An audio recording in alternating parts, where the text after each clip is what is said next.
Hi hello ಪ್ರೀತಿಯ ವಿದ್ಯಾರ್ಥಿ ಮಿತ್ರರೇ, ಸೆಕೆಂಡ್ PUC ಆನ್ಯುವಲ್ ಎಕ್ಸಾಮ್ಗೆ ಸಂಬಂಧಿಸಿದಾಗೆ ಬಿಸ್ನೆಸ್ ಸ್ಟಡೀಸ್ ವ್ಯವಹಾರ ಅಧ್ಯಯನದಲ್ಲಿ ಕೇಳಲಾಗುವಂಥ 4 ಮಾರ್ಕ್ಸ್ ಇಂಪಾರ್ಟೆಂಟ್ ಕ್ವಶನ್ಸ್ನ ತಿಳಿಸ್ಕೊಡ್ತಾ ಇದ್ದಾವೆ.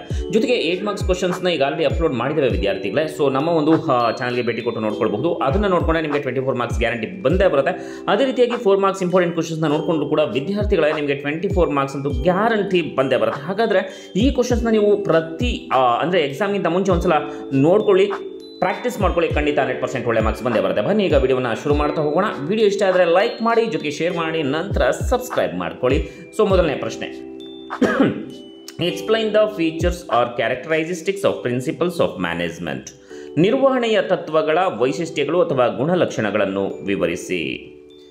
ಅಥವಾ ಇನ್ಯಾವ ರೀತಿ ಕೇಳ್ಬೋದು ಅಂದರೆ explain FW Taylor's scientific management principles. ಅಂದರೆ FW ಟೇಲರ್ನ ನಿರ್ವಹಣಾ ತತ್ವಗಳ ವೈಜ್ಞಾನಿಕತೆಯನ್ನು ವಿವರಿಸಿ. Question number 2, explain the principles of management contributed by FW Taylor.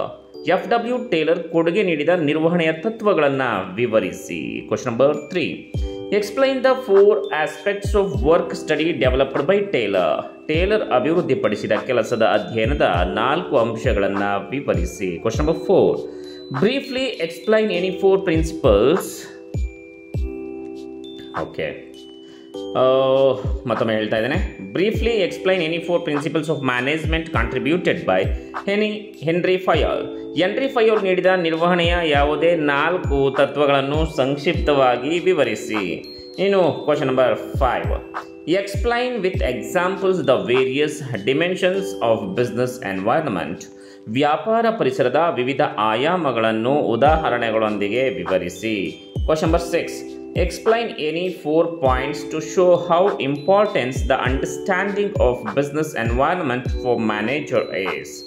ಮ್ಯಾನೇಜರ್ಗೆ ವ್ಯಾಪಾರ ಪರಿಸರದ ತಿಳುವಳಿಕೆ ಎಷ್ಟು ಪ್ರಾಮುಖ್ಯತೆ ಹೊಂದಿದೆ ಎಂಬುದನ್ನು ತೋರಿಸಲು ಯಾವುದೇ 4 ಅಂಶಗಳನ್ನು ವಿವರಿಸಿ.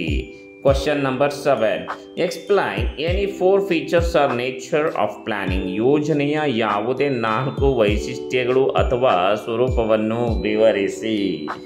Next question number 8, explain any 4 limitations or disadvantages of planning. ಯೋಜನೆಯ ಯಾವುದೇ 4 ಮಿತಿಗಳು ಅಥವಾ ಅನಾನುಕೂಲಗಳನ್ನು ವಿವರಿಸಿ. Next question, explain first 2 steps taken by management in planning process. ಯೋಜನಾ ಪ್ರಕ್ರಿಯೆಯಲ್ಲಿ ನಿರ್ವಹಣೆಯು ತೆಗೆದುಕೊಂಡ ಮೊದಲ 2 ಹಂತಗಳನ್ನು ವಿವರಿಸಿ. Question number 10, explain any 2 types of plan. ಯಾವುದೇ ಎರಡು ರೀತಿಯ ಯೋಜನೆಗಳನ್ನು ವಿವರಿಸಿ. Question number 11, explain the international sources of recruitment.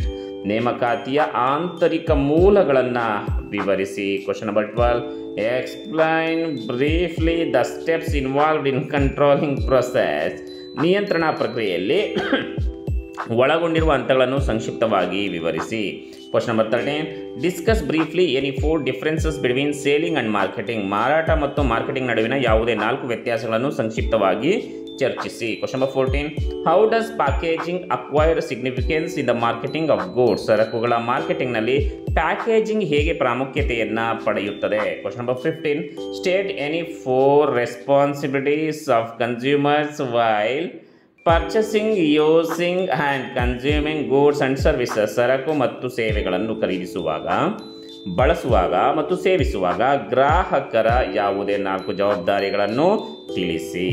Next question number 16, state any 4 directions which can be issued by the consumer court to the opposite party. ಗ್ರಾಹಕರ ನ್ಯಾಯಾಲಯವು ಎದುರು ಪಕ್ಷಕ್ಕೆ ನೀಡಬಹುದಾದ ಯಾವುದೇ 4 ನಿರ್ದೇಶನಗಳನ್ನು ತಿಳಿಸಿ. ಸೊ ವಿದ್ಯಾರ್ಥಿಗಳು ಇದಿಷ್ಟನ್ನು ನೀವು ನೋಡಿಕೊಂಡ್ರೆ ಗ್ಯಾರಂಟಿ 24 ಮಾರ್ಕ್ಸ್ ಖಂಡಿತ ಬರುತ್ತೆ. ಈ ಒಂದು ವಿಡಿಯೋವನ್ನು ನಿಮ್ಮ ಎಲ್ಲ ಫ್ರೆಂಡ್ಸ್ಗಳಿಗೂ ಕೂಡ ಶೇರ್ ಮಾಡಿ. ಮತ್ತೊಮ್ಮೆ ಎಲ್ಲರಿಗೂ ಕೂಡ ಆಲ್ ದ ಬೆಸ್ಟ್. ನಿಮ್ಗೆ ಯಾವ ಸಬ್ಜೆಕ್ಟ್ಸ್ ಬೇಕಂತ ಕಮೆಂಟ್ ಸೆಕ್ಷನ್ ಕಮೆಂಟ್ ಮಾಡಿ. ಮತ್ತೆ ಸಿಗೋಣ. ಅಲ್ಲಿವರೆಗೂ ನಮಸ್ಕಾರ.